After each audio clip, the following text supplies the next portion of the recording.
How are y'all doing? It's the boy Dave, and today we have bro, I'm fiending. I've been fiending for this. I was getting ready. I stopped washing my ass to make this video. All right? I'm kidding. I'm kidding. But this is the Texas Chainsaw Massacre, the first hands-on preview, and I've been fiending for this for a while. Now, we're about to see something nice. Let's get started. Oh my god! Oh my. Oh my. Oh my. Adapting the classic 1974 horror movie Texas Chainsaw Massacre into an asymmetrical multiplayer game might seem odd on the surface, particularly when the team setup isn't the same 4v1 we've become accustomed to with the popular Dead by Daylight, but instead the even stranger sounding 4v3 arrangement. So still, the 4v3 is still a bit weird to me, but I don't think it'll be bad. I think it'll be just like kind of weird to adjust to. I think it'll be fire though. It'll be nice. It'll be nice. It works exceptionally well in practice though, creating a tactical, tense, team-based multiplayer experience that favors brains over brawn. Whether you're on the victim team of 4 trying to escape or the serial-killing family trio trying to cut them down, Texas Chainsaw Massacre's tweak to the asymmetrical multiplayer format already plays great, and the 4v3 format is a great match for the movie license it's built around.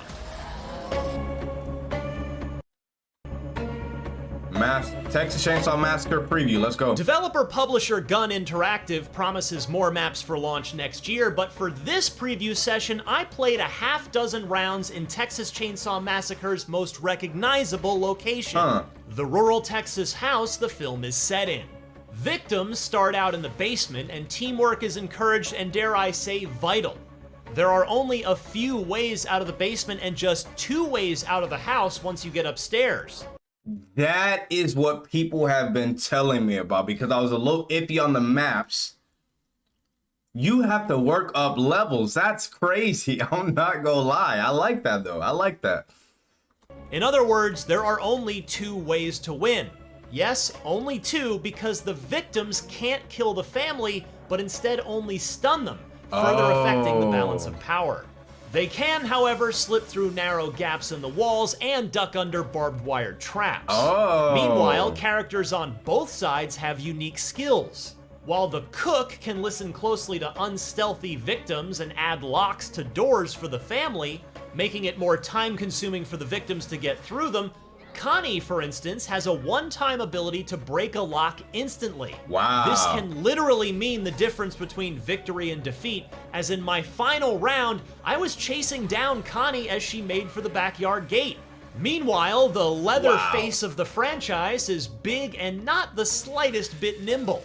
But he can use his chainsaw to cut through doors as well as destroy crawl space entrances and exits. Hey, this gonna be lit. Like, no. I'm doing another video. I have to actually, I gotta like literally watch this again. I'm seeing a lot of stuff that I like. Wow. So that the victims have fewer navigation options. I reveled in his ability to rev his chainsaw and how that's tied to the power of his attacks. Swing your saw at a victim without revving it and you'll do a bit of damage.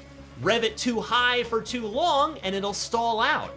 But if you I like that. That's crazy. catch the sweet spot of the rev range, you'll get a one-hit kill, complete with a quick and grisly cutscene. Ooh. Note that you can also turn the chainsaw off in order to move around more stealthily as the big guy. Okay. From first-hand experience, I can tell you that this is immensely satisfying. Also, revving it while roaming the house allows him to very loudly induce terror into the hearts and minds of the victims. He is my favorite character so far. Finally, the hitchhiker is the slickest and snakiest of the serial-killing trio.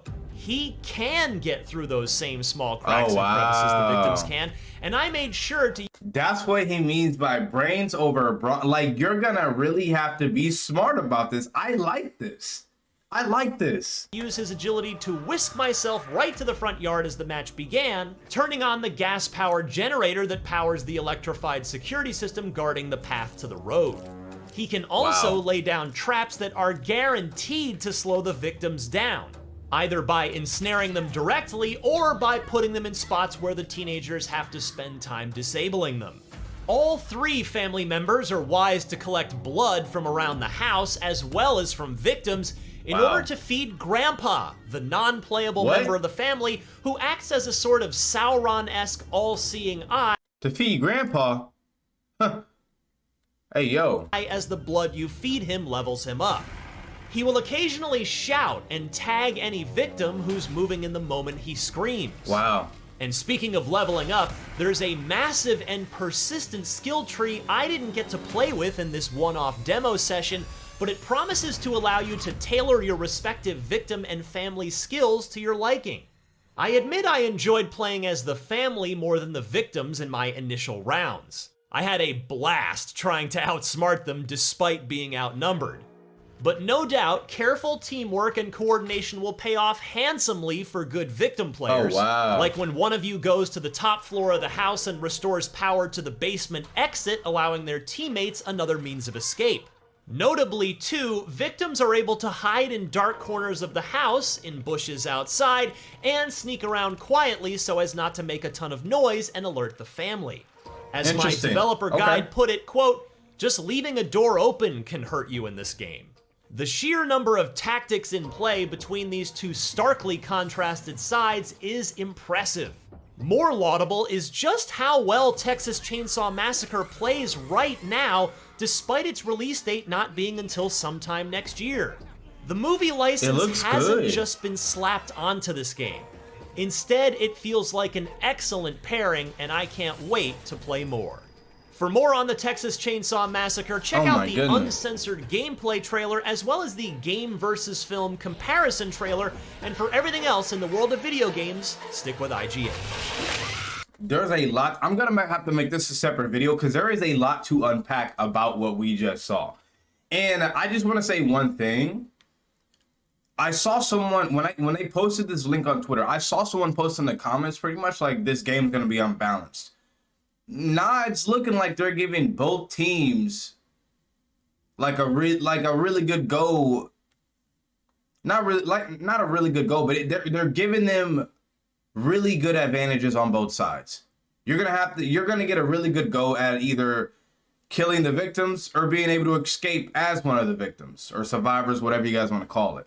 Somebody was saying it was like really unbalanced, but they give both teams like, this is fair game. I'm not gonna lie to you. I thought it would be unbalanced, and just seeing that versus seeing this in the video, I don't agree with that.